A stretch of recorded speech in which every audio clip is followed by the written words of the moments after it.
बिस्मिल्लाहिर्रहमानिर्रहीम। अस्सलाम वालेकुम dear students, welcome to my YouTube channel. आज हम करेंगे MT 622 के सेवन नंबर 1 का सोल्यूशन। इसके टोटल मार्क्स आपके 20 हैं और मॉड्यूल्स 1 to 52 इसमें कवर हो रहे हैं। लास्ट डेट आपके पास 10 जून 2022 है। आप इंस्ट्रक्शन रीड कर लीजिएगा। हम क्वेश्चन पे चलते हैं। क्वेश्चन नंबर 1 है, find a normal unit to the surface x square y plus 2xz is equal to 3 at the point 1 1 1। इसके 10 मार्क्स हैं आपके क्वेश्चन नंबर 1 के। तो स्टार्ट करते हैं। सबसे पहले हमारा जो सोल्यूशन में आता है उसका हमने यूनिट वेक्टर फाइंड करना है। तो यूनिट वेक्टर का हमने यहाँ पे फार्मूला लिखा, डेल फाई और डेल फाई का मैग्नीट्यूड हम लिखेंगे और फाई का जो हमारे पास इक्वेशन होती है, अगर आपने लेक्चर्स अच्छे से इसके सुनने हैं तो वो आपके पास होती है partial over partial x i plus partial over partial y j plus partial over partial g k. Sorry, यहाँ पे बाय मिस्टेक एक्स है, इंशाल्लाह मैं इसको ठीक कर दूंगी। देन आगे जो हमारे पास गिवन इक्वेशन है जो दी गई है वो हमने लिखी, x square y plus 2xz is equal to 3। यहाँ पे हमारे पास क्या आ जाएगा, हमारे पास जो फंक्शन है जो हमें चाहिए वो हमारे पास फाई है, तो इसको हम फाई के इक्वल ऐड कर देंगे। 3 हमारे पास यहाँ पे माइनस पॉजिटिव में, दूसरी साइड पे जाके ये माइनस में हो जाएगा। अब हमें पार्शियल इनके डेरिवेटिव चाहिए। पार्शियल डेरिवेटिव तो हम फाइंड कर लेंगे with respect to x, with respect to y and with respect to g. तो जब हमने पार्शियल फाई और पार्शियल एक्स किया तो हमारे पास ये हमने पार्शियल फाई की वैल्यू, यहाँ पे फाई की वैल्यू लिखी। जब विद रिस्पेक्ट टू एक्स इसको जस्ट डेरिवेट किया तो हमारे पास क्या आ गया, 2xy प्लस 2z।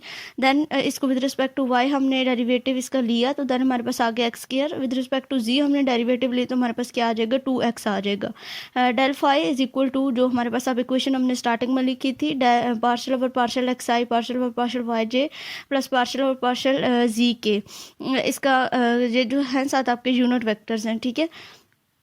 Partial phi is equal to, अब जो हमारी इनकी वैल्यूज़ आई हैं, पार्शियल फाई और पार्शियल एक्स की, पार्शियल वाई और पार्शियल की और जी की, इन तीनों वैल्यूज़ को हम यहाँ पे पुट कर देंगे और पॉइंट जो है वो हमारे पास क्या आ गया, मैंने 1 1 1। अब यानी कि एक्स की, वाई की और जी की तीनों की वैल्यूज़ हमारे पास यहाँ पे क्या है, 1 1 है। इन तीनों वैल्यूज़ को हम यहाँ पे पुट कर देंगे और पुट करने के बाद हमारे पास ये इसका आंसर आ जाएगा डेल फाई का। अब उसके बाद हमने इसका मैग्नीट्यूड लेना है क्योंकि हमारा जो नॉर्मल यूनिट वेक्टर है उसका फार्मूला हमने देखा, डेल फाई और डेल फाई का मैग्नीट्यूड हमारे पास है, तो इसका मैग्नीट्यूड हम ले लेंगे। ये जो हमारे पास इक्वेशन बननी है इसका हमने मैग्नीट्यूड लिया तो हमारे पास क्या आ जाएगा, √21 आ जाएगा। उसके बाद हमने सिंपली इस फार्मूले में हमने अपनी वैल्यूज़ को पुट कर दिया तो ये हमारे पास जो है इसका आंसर आ जाएगा, ठीक है। उसके बाद अगला क्वेश्चन है question number 2, find the total work done in moving a particle in a force field given by. यहाँ पे एक फोर्स फील्ड दी गई है, हमने यहाँ पे वर्क डन फाइंड करना है और कर्व्स हमारे पास दी गई है, x is equal to t square, y is equal to 2t square plus 1 and z is equal to t cube minus 1, ठीक है। तो सबसे पहले work done on a curve का फार्मूला हमारे पास क्या होता है, integration F dot d r. तो डी आर हमारे पास किसके इक्वल होगा, d x i plus t y j plus d z k equal होता है। F dot d r force जो गिवन दी गई है वो, and d x i d y j plus d z k. इसको मतलब डिफरेंट तरीक़ों से सॉल्व किया जा सकता है। मैंने यहाँ पे सिंपल सा तरीका जो बिल्कुल ईजी सा था, हमने पहले जो अंदर यहाँ पे एफ डॉट डी आर इनकी मल्टीप्लीकेशन करके एक फाइंड कर लेंगे। उसके बाद हम इसके ऊपर जो हमें पॉइंट यहाँ पे दी गए हैं, लिमिट दी गई T0 to T1, वो हम बाद में पुट करेंगे। तो सबसे पहले हमने इन दोनों को मल्टीप्लाई करना है। मल्टीप्लाई करने के बाद हमारे पास ये एक इक्वेशन बन जाएगी। अब जो हमारे पास यहाँ पे कर्व्स दी गई हैं, x is equal to t square, y is equal to 2t square plus 1 and z is equal to t cube minus 1, इनका सबसे पहले हमने क्या कर लिया, फार्मूला डेरिवेटिव फाइंड कर लिया। डेरिवेटिव क्यों फाइंड किया, क्योंकि हमें यहाँ पे इनके डेरिवेटिव चाहिए, यहाँ पे हमने इनकी वैल्यूज़ को पुट करना है, ठीक है। D x over d t is equal to 2t, तो डी एक्स की यहाँ से क्या वैल्यू निकल आएगी, 2t एंड डी टी आ जाएगी। D y over d t, इसका डेरिवेटिव हमने लिया तो हमारे पास क्या आ जाएगा, 4t आ जाएगा और d y is equal to 4t d t आ जाएगा। D g divided by d t is equal to 3t square, जब इसका हमने डेरिवेटिव लिया, and d g is equal to 3t square and d t आ जाएगा। अब ये इक्वेशन नंबर 1 का हमने इसको नाम दिया था।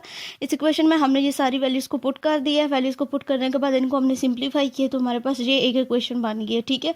अब इस इक्वेशन को हमारे पास जो इसकी इंटीग्रेशन वाला फार्मूला है वर्क डन का, उसमें हमने इस पूरे इक्वेशन को पुट कर दिया और सिंपली फिर इसका इंटीग्रेशन लिए, ठीक है। इंटीग्रेशन का आपको पता होगा जो आपकी पावर्स होती हैं उनमें एक ऐड होता है और नीचे भी वही आपका आंसर आता है। जैसे कि यहाँ पे पे T5 है, तो 5 + 1 6 हो जाएगा, और नीचे इसकी डिवीजन में भी डिनोमिनेटर में भी आपके पास क्या आ जाएगा, 6 आ जाएगा। सेम इसी तरीके से हमने इसकी इंटीग्रेशन फाइंड किया और लिमिट 0 to 1 है, फिर हमने इनकी लिमिट पुट कर दी, अपर लिमिट और minus lower limit. Limits put करने के बाद हमने इसको मज़ीद सिंप्लीफाई किया, इसका एलसीएम वगैरह लिया, और एलसीएम लेने के बाद जो हमारे पास इसका फाइनल सोल्यूशन बनता है वो क्या बनता है, 63। तो हमारे पास वर्क डन क्या आ जाएगा, 63 आ जाएगा। आई होप सो कि आपको क्वेश्चन की समझ आ गई होगी। एक दफ़ा आप लाजमी क्वेश्चन को देख लिया करें। मैं आपको वर्ड फाइल भी प्रोवाइड कर दूँगी, व्हाट्सएप ग्रुप ज्वाइन कीजिए, और अगर चैनल पे न्यू है तो चैनल को सब्सक्राइब कीजिए। मिलते हैं अपने अगले लेक्चर में, तब तक के लिए अल्लाह हाफिज़।